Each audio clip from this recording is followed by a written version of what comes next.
आपके साथ मैं हूं संतोष गंगवार। बुलेटिन की शुरुआत करेंगे बड़ी खबर के साथ। लोहरदगा से इस वक्त की बड़ी खबर। कैरो थाना क्षेत्र के तान मकरा के पास कुएं में 4 लोगों की लाश मिली है। मकरा घाट के पास एक महिला और 3 बच्चों की लाश मिली। शव मिलने के बाद इलाके में सनसनी फैल गई। बताया जा रहा है कि महिला और बच्चों के चेहरे पर चोट के निशान भी हैं। सभी को एक साथ बांधकर कुएं में फेंका गया है। मृतक की पहचान हुदू की रहने वाली फूल देवी और उराव की पत्नी उषा मुंडा और उसके 3 बच्चों के रूप में हुई है। घटना सामने आने के बाद हड़कंप मच गया है। पुलिस टीम मामले की जांच में जुट गई है। तो बड़ी खबर आपको बता रहे हैं लोहरदगा से, जहां पर 4 लोगों की लाश मिली है, जिसमें एक महिला और 3 बच्चे हैं। आकाश साहू हमारे संवाददाता ज्यादा जानकारी के साथ फोन लाइन पर जुड़ रहे हैं। आकाश, महिला के शव की पहचान कर ली गई है, शिनाख्त कर ली गई है। पुलिस अब इस पूरे मामले को किस तरह से देख रही है? हत्या के एंगल से देख रही या आत्महत्या के एंगल से इसकी जांच की जा रही? जी, शव बरामद होने के बाद पुलिस मामले को हत्या और आत्महत्या दोनों की एंगल से देख रही है और फिलहाल इस पर जांच कर रही है। चेहरे पर जो चोट के निशान मिले हैं वो किस ओर इशारा कर रहे हैं? जी, जो चेहरे पर चोट है और जिस तरह से चारों शव को एक साथ दुपट्टा में बांधा गया है, जिससे संदेहास्पद स्थिति उत्पन्न हो रही है और पुलिस भी पोस्टमार्टम रिपोर्ट की अब इंतजार कर रही है। आकाश, क्या जो महिला है उसके पति से संपर्क करने की कोशिश की गई है? घर वालों का क्या कुछ कहना है इस पूरी घटना पर? जी, उसके पति से पुलिस भी पूछताछ कर रहे हैं, क्योंकि जिस तरह से एक मामला हुआ है और यह इस तरह से 3 बच्चे और एक महिला की जो दर्दनाक मौत हुई है, जिसको लेकर पुलिस भी हड़कंप में है और क्षेत्र में तो सनसनी फैली ही हुई। पुलिस इस पर लगातार पहलुओं की जांच कर रही है, उसके परिजन से भी बात कर रही है, पूछताछ कर रही है। फिलहाल पुलिस का कहना है कि पोस्टमार्टम रिपोर्ट के आने के बाद ही इस पर पूरी तरह से खुलासा किया जा सकता है कि मामला आखिर आत्महत्या से जुड़ा हुआ है या फिर उसकी हत्या कर उसे कुआं में डाल दिया गया है। चेहरे पर चोट के निशान के अलावा शरीर पर बाकी हिस्से में भी कुछ चोट के निशान पाए गए हैं क्या? नहीं, चारों शव का सिर्फ चेहरे पे ही निशान है।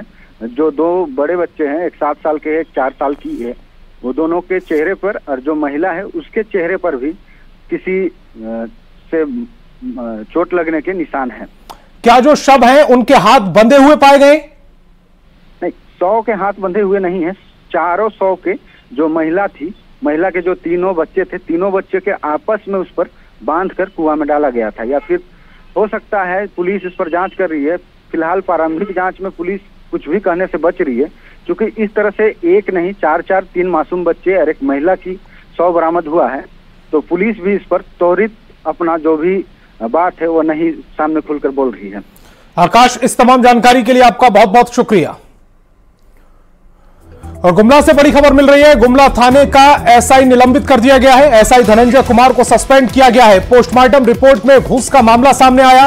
रिपोर्ट के लिए 10,000 रुपए की डिमांड की गई। घूस मांगने का जो ऑडियो था वो वायरल हुआ। एसपी ने एसडीपीओ से कार्रवाई की मांग की और जांच के बाद आरोपी एसआई सस्पेंड कर दिया गया है। 30 जुलाई को ठनका की चपेट में आने से गुमला थाना क्षेत्र के जाना गांव के रहने वाले प्रवीण उराव की मौत हो गई थी, लेकिन घटना के 40 दिन बाद भी अब तक प्रवीण उराव के घर वालों को पोस्टमार्टम रिपोर्ट नहीं मिली। पीड़ित परिवार लगातार अस्पताल और पुलिस थाने के चक्कर लगा रहा है। इसी मामले में जब परिजनों ने केस के इंचार्ज से पोस्टमार्टम रिपोर्ट की बात कही तो उन्होंने पैसे की मांग की और कहा कि पोस्टमार्टम रिपोर्ट बनाने में पैसा लगता है।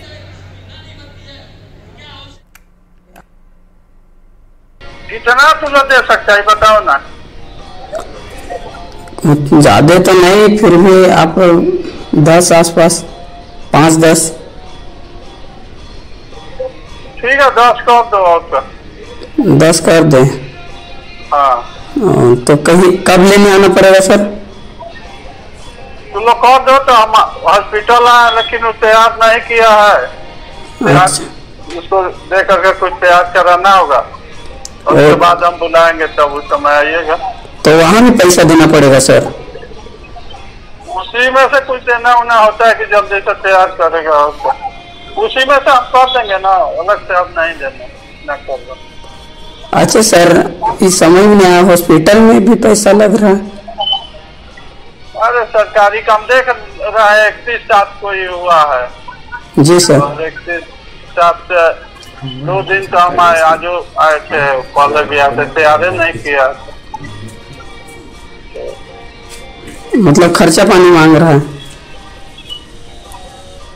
अब नहीं कर रहा तो उसका यह मतलब है थोड़ा जल्दी करने के लिए तो आप उसके पीछे दौड़ना पड़ता है।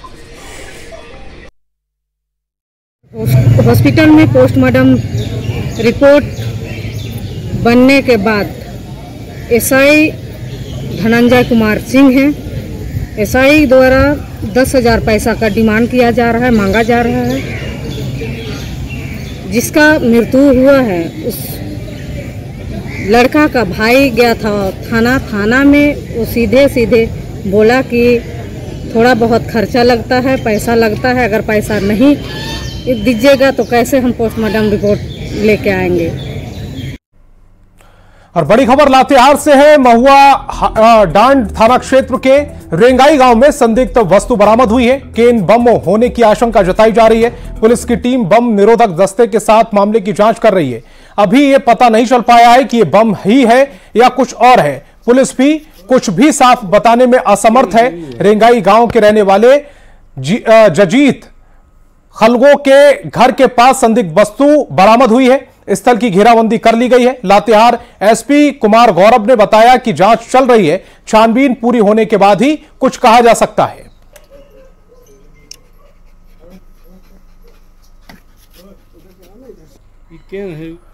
रांची से बड़ी खबर मिल रही है। संथाल में बांग्लादेशी घुसपैठ का पूरा मामला। झारखंड हाईकोर्ट में मामले पर सुनवाई हुई। केंद्र ने काउंटर एफिडेविट फाइल किया है।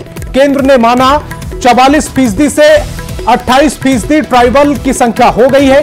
केंद्र ने इसकी वजह पलायन और आदिवासियों का ईसाई के रूप में कन्वर्ट होना माना है। संथाल में बड़ी 6000 गुना ईसाइयों की संख्या, यह केंद्र की तरफ से एफिडेविट में कहा गया। केंद्र के पास बांग्लादेशी घुसपैठियों की शिनाख्त और वापस भेजने की क्षमता है। इसमें केंद्र को एनआरसी की जरूरत पड़ेगी। मामले की अगली सुनवाई मंगलवार को होगी। सरकार ने एफिडेविट फाइल करके बोला कि हमारे यहाँ घुसपैठ नहीं है, जीरो है। केंद्र सरकार ने आज एफिडेविट फाइल करके बोला कि ट्राइबल की संख्या 44% से 28% हो गई है। और उन्होंने विस्तृत रूप से यह बताया कि यहाँ पे जो ट्राइबल है उनकी जनसंख्या कम हो रही है। उसका दो कारण है। एक तो हर कारण है कि बांग्लादेशियों का इन्फिल्ट्रेशन, वहाँ के बाकी जो है संसाधनों पे जो कब्जा हो रहा है वो है ही है। साथ ही साथ आदिवासियों का क्रिश्चियन में कन्वर्ट होना। केंद्र सरकार ने कहा है कि 6748% इंक्रीज हुआ है क्रिश्चियन लोगों की संख्या, गुना इतना गुना क्रिश्चियन की संख्या बढ़ गई है। यानी जो ट्राइबल जो सरना आदिवासी थे वो इतना में कन्वर्ट हुए हैं क्रिश्चियन में। इसके अलावा जो है साहेबगंज का दिया है डेटा कि 1961 में 20% मुस्लिम थे, तो 2011 में जाके 34.6% मुस्लिम हो गए। पाकुड़ में भी 1961 में 22% थे, अभी 2011 में 35 यानी 36% मुस्लिम की संख्या बढ़ गई है।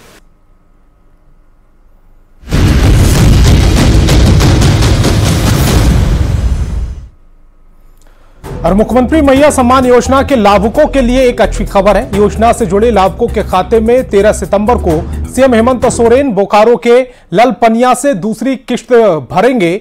महिला बाल विकास एवं सामाजिक सुरक्षा विभाग के सचिव मनोज कुमार ने बताया कि अब तक राज्य में 48,15,000 आवेदन की एंट्री हो चुकी है। सरकार आपके द्वार कार्यक्रम के माध्यम से भी 2 लाख आवेदन आ चुके हैं। वहीं 45 लाख महिलाओं के आवेदन अब तक स्वीकृत हो चुके हैं। इनमें से 41 लाख महिलाओं के खाते में योजना की पहली किश्त जा चुकी है। विभाग को IFSC कोड और बैंक अकाउंट नंबर में और जीरो की एंट्री त्रुटि से परेशानी हुई है। इस वजह से कई लाभुकों के खाते में योजना की राशि नहीं जा सकी। विभाग ने एडिट ऑप्शन के साथ 2 लाख से ज्यादा आवेदन को दुरुस्त किया है। मुख्यमंत्री मैया सम्मान योजना को लेकर महिला बाल विकास एवं सामाजिक सुरक्षा विभाग के सचिव ने न्यूज 18 से बात की। हमारे संवाददाता अविनाश कुमार के जरिए। झारखंड में मुख्यमंत्री मैया सम्मान योजना को आगामी विधानसभा चुनाव के लिहाज से गेम चेंजर कहा जा रहा है। हमारे साथ इस वक्त विभागीय सचिव मनोज कुमार हैं, जिन्होंने इस योजना को धरातल पर उतारने में अपनी टीम के साथ सबसे बड़ी भूमिका निभाई है। मनोज जी, सबसे पहले तो आपको बधाई, क्योंकि मुख्यमंत्री भी हर मंच से आपके विभाग की तारीफ कर रहे हैं। एक सवाल जरूर है कि अभी अगर हम आपसे जब बात कर रहे हैं, अगर हम डेटा के हिसाब से बात करें तो कितने आवेदन आ गए और कितने महिलाओं के खाते में पैसे चले गए? 48,15,000 हमारे पोर्टल पे एंट्री है और 2 लाख एप्लीकेशन करीब हमारे जो आपकी सरकार आपके द्वार कार्यक्रम में है वहाँ कलेक्ट हो चुके हैं, जिसको कालांतर में पोर्टल पे 1 सप्ताह के अंदर डाला जाएगा। और अभी हमारे सैंक्शन हो गए हैं 45 लाख प्लस, इतने सैंक्शन हो चुके हैं। तो फर्स्ट लॉट में हम लोगों ने 41 लाख लोगों को फर्स्ट इंस्टॉलमेंट भेजा था, और जिन लोगों को पहले अगस्त महीना में नहीं मिल पाया 44 लाख एप्लीकेशन के बावजूद, उन लोग को हम लोग अगस्त सितंबर महीना का एक साथ दे देंगे। मतलब अब इस बार बहुत सारी महिलाएं ऐसी होंगी जो 2 महीने के पैसे पाएंगे। यस, 2 महीने के पैसा जिनका सैंक्शन हो चुका अगस्त में, लेकिन पेमेंट नहीं हो पाया, क्योंकि पेमेंट 1 महीना में प्रायः हम लोग कोशिश करते हैं एक बार करें, लेकिन इस बार सितंबर महीने में चूंकि ये ऐसी स्थिति आ गई कि बहुत सारे के एप्लीकेशन सबमिट हुआ, सैंक्शन हुआ, पेमेंट भेजे, पेमेंट था सब फेल हुआ। पेमेंट फेल होने का वजह रहा कि कहीं IFSC कोड या बैंक अकाउंट का डिटेल एंट्री करने में कंप्यूटर ऑपरेटर के द्वारा या ESC/SC वाले के द्वारा भूल हुई, मतलब जानबूझ के नहीं बट भूल हुई, उसके चलते वो पेमेंट फेल हुआ। यहाँ मैं रोकूंगा, बहुत सारे महिलाएं हैं, या मैं देख रहा था कि गांव में गया था तो लड़कियां कह रही हैं कि मेरी सहेली को आ गया है, मुझे नहीं आया, भाभी को आ गया है तो ननद को नहीं आया। तो ये क्या जो आप कह रहे हैं ये परेशानी, और इसको कैसे आप दूर कर रहे हैं? मैं आपके माध्यम से उन तमाम लोगों को आश्वस्त करना चाहता हूं कि जिनका भी एप्लीकेशन आया है सबों का पेमेंट जाएगा। जिनका पेमेंट अगस्त महीना में नहीं गया है वो अगस्त सितंबर का एक साथ जाएगा। चूंकि एप्लीकेशन को जब एंट्री करते हैं पोर्टल पे तो कहीं कहीं जैसे ग्रामीण बैंक का इशू आया है कि 0 से शुरू हो रहा है, O और 0 में डिफ्रेंशिएट नहीं कर पाए। IFSC कोड में O लिखा हुआ है, उसको 0 लिख दिया। कहीं पर उसका अकाउंट नंबर 0 से शुरू हो रहा है, जब एक्सेल पे अपलोड किए तो 0 को इग्नोर कर दिया। ये सब टेक्निकल ग्लिचेज हैं जो हम लोग दूर कर रहे हैं और ऑलमोस्ट कर चुके हैं। वो हम लोग अभी सेकंड इंस्टॉलमेंट जो मतलब सितंबर महीना का जा रहा है, 13 तारीख को जा रहा है। इसके बाद 2 स्टेज और है, 17 तारीख, 18 तारीख और 21 और 22 तारीख, जिसमें जो शेष बचे हुए सारे का भुगतान हम लोग 3 फेज में करेंगे। आप कह रहे हैं मनोज जी कि कल जा रहा है फिर दूसरा इंस्टॉलमेंट, दूसरा किस्त जाएगा फिर से, कल महिलाओं के अकाउंट में पैसे जा रहे हैं? यस, पक्का जा रहे हैं।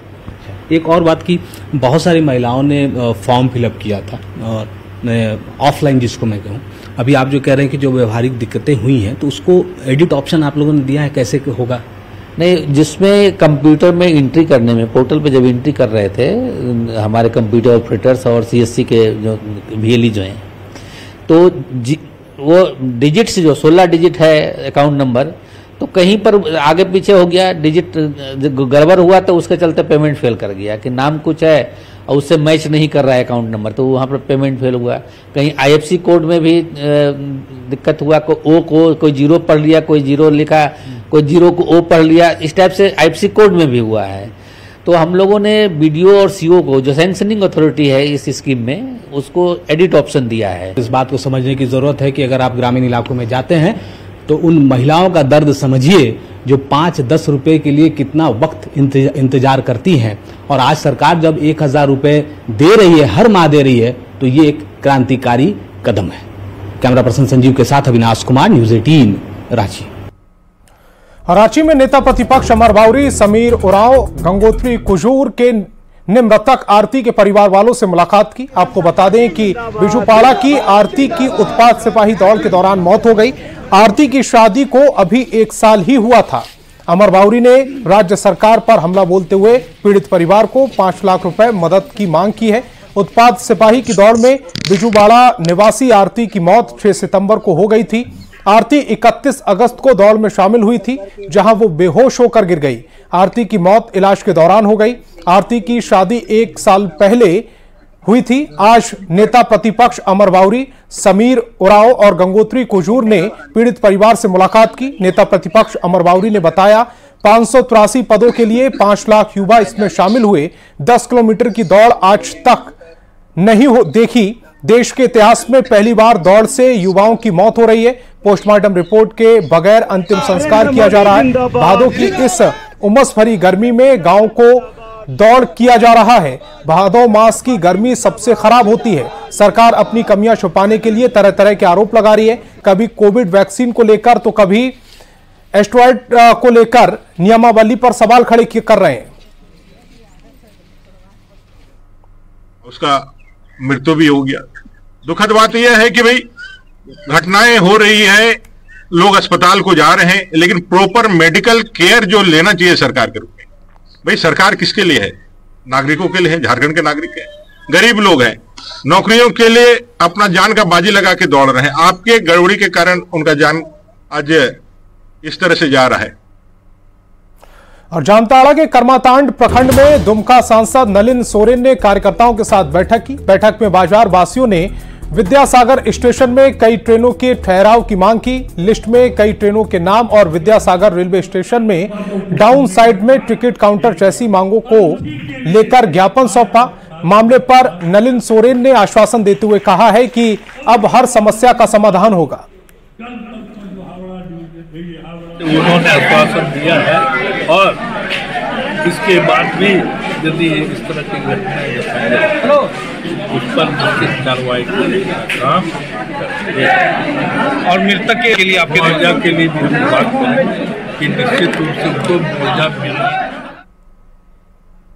और रांची में आगामी विधानसभा चुनाव को लेकर चुनाव आयोग पूरी तरह से तैयार है। बूथ पर मतदाताओं को अब ज्यादा समय नहीं लगेगा, जिसको लेकर चुनाव आयोग तैयारी कर रहा है। यहां बूथ सिस्टम मैनेजमेंट देखने को मिलेगा। मतदाताओं को बूथ पर मतदान प्रक्रिया में तेजी लाने को लेकर ऐप के जरिए कागजी प्रक्रिया पूरी की जाएगी। मुख्य निर्वाचन अधिकारी के रवि कुमार ने कहा है, मतदान केंद्र पर मतदाताओं को मतदान प्रक्रिया में कम से कम समय लगना चाहिए ताकि मतदान प्रक्रिया तेजी लाई जा सके। इस जगह पर वो वोटर का अपने मताधिकार प्रयोग करने की डिले होती है, उसी पॉइंट का हम लोग आइडेंटिफाई किया। इस आइडेंटिफिकेशन में बिरला इंस्टीट्यूट ऑफ टेक्नोलॉजी बेंसरा भी हम लोग के साथ में लास्ट चुनाव में काम किया। उसी के आधार पर हम लोग पॉइंट का आइडेंटिफाई करके उसमें आपका P1 के पास जाने के समय में वोटर का हम लोग सीरियल नंबर हाथ में दे के भेजेंगे, आपका VAS के माध्यम से, नहीं मतलब टोकन के माध्यम से, ताकि उनका नाम जल्दी आइडेंटिफाई करके उनका इश्यू हो जाते। और महाधिवक्ता के प्रेस कॉन्फ्रेंस पर बीजेपी विधि प्रकोष्ठ के संयोजक सुधीर श्रीवास्तव ने सवाल खड़े कर दिए। उन्होंने कहा कि जिस तरह से महाधिवक्ता सरकार का गुणगान कर रहे हैं, उससे वो महाधिवक्ता कम जेएमएम के विधि प्रकोष्ठ के कार्यकर्ता ज्यादा लग रहे हैं। साथ ही कहा कि महाधिवक्ता जिस तरह संवैधानिक पद को ताक पर रखकर सरकार का गुणगान कर रहे थे, उससे स्पष्ट हो गया है कि हेमंत सरकार राजनीतिक लड़ाई लड़ने में सक्षम नहीं है। इसी कारण अफसरों को आगे कर रही है। महाधिवक्ता का पद एक संवैधानिक पद होता है, न कि सरकार का गुणगान करने के लिए हाईकोर्ट परिसर के अंदर बैठ के प्रेस कॉन्फ्रेंस करने का। आज जिस प्रकार हेमंत सरकार के नेता अभी कुछ नहीं बोल रहे हैं और अफसर के माध्यम से, कभी वंदना कैडेट के माध्यम से चुनाव आयोग में शिकायत की जा रही है, कभी महाधिवक्ता के माध्यम से प्रेस कॉन्फ्रेंस करके सरकार के गुणगान कराई जा रही है, यह महाधिवक्ता के पद के लिए शोभनीय नहीं है। और गढ़वा के केतार प्रखंड क्षेत्र में भवनाथपुर विधानसभा क्षेत्र में बीजेपी विधायक ने 2 पुल का शिलान्यास किया। भानु प्रताप शाही ने चौरा गांव में धोबनी और पंडा नदी पर 12.5 करोड़ रुपए की लागत से 2 पुल बनाए हैं। वहीं मुकुंदपुर में 33 लाख की लागत से स्वास्थ्य उपकेंद्रों का उद्घाटन किया। इस दौरान विधायक ने अपने कराए कामों को लेकर लोगों को याद दिलाया, साथ ही विरोधी पर हमला बोला। हम किसी का हिस्सा काट के नहीं बतियाएंगे, झूठ नहीं बोलेंगे। 13 विधायक 2 को फूल और हमार फूल गिनिए हुए मेरौनी से शुरू कीजिए थे। मेरौनी 1, गुड़ूर 2, चौरा 3, परसोडी 4, ताली 5, सिंहपुर 6, लखमरवा 7, दासीपुर 8 और अजनिया खोनहर में भी पास हो गया। 9 पुल अगर कोई बनवाया तो आपका बेटा भानु प्रताप शाही ने। और रांची से बड़ी खबर मिल रही है, एसीबी के एक्शन से जुड़ा बड़ा अपडेट आपको बता रहे हैं। डीजीपी अनुराग गुप्ता ने जानकारी दी है, 3 अधिकारियों की गतिविधि की जांच की जा रही है। सरकार के आदेश पर जांच की जा रही है। एसीबी की जांच में कई अहम जानकारी मिली है। कई सामान भी बरामद हुए हैं। फिलहाल कस्टडी में भानु प्रताप, 3 अफसरों में भानु प्रताप कस्टडी में है, जबकि मनोज कुमार और शैलेश कुमार के खिलाफ जांच की जा रही है। तो बड़ी खबर आपको बता रहे हैं, इस वक्त की बड़ी खबर आपकी टेलीविजन स्क्रीन पर। रांची से इस वक्त की बड़ी खबर आपको बता रहे हैं, डीजीपी अनुराग गुप्ता ने बड़ी जानकारी दी है। 3 अधिकारियों की गतिविधि की जांच चल रही है। सरकार के आदेश पर जांच की जा रही है। एसीबी की जांच में कई अहम जानकारी मिली है। कई सामान भी बरामद किए गए हैं। फिलहाल कस्टडी में भानु प्रसाद है। 3 अफसरों में भानु प्रताप कस्टडी में है, जबकि मनोज कुमार, शैलेश कुमार के खिलाफ जांच की जा रही है।